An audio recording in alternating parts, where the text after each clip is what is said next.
Hello, welcome to Problems of the Week, Week 3, Thursday and Friday. Grab a pencil, calculator, and your pal, and let's get to work. Thursday, 5 different varieties of flowers are growing in the garden. Carnations, roses, mums, marigolds, and lilies. Peter and Juanita are responsible for picking flowers and arranging them in vases to sell. They use 3 different types of flowers in each vase. For example, one vase may contain roses, carnations, and lilies. How many different combinations can be made from the 5 varieties of flowers? Okay, so what we have here is a combination problem, which to me, these are my favorite kind. But we have 5 different flowers that we're putting into groups of 3. So in order to solve a problem like this, I tend to make an organized list, and it works the best for me.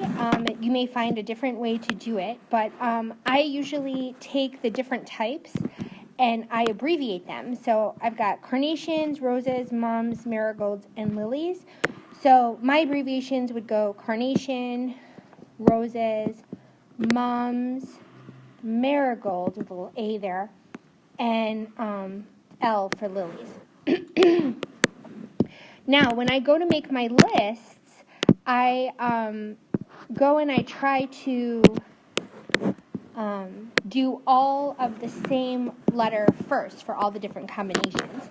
So remember, I'm only putting 3 in a group, so I'm going to have a lot of different groups. So I could have carnation, roses, mums. I could have carnations, roses, and marigolds, because that's a different combination. I could have carnations, roses, and lilies. And so do you see how I'm kind of grouping them? Now, I'm going to let you go ahead and go through and make a list of all the combinations you can, but I will tell you the answer is not 15. A lot of kids like to assume that it is because they're like, oh, 3 times 5, 15 combinations. That's not the case, so good luck. Let's take a look at Friday.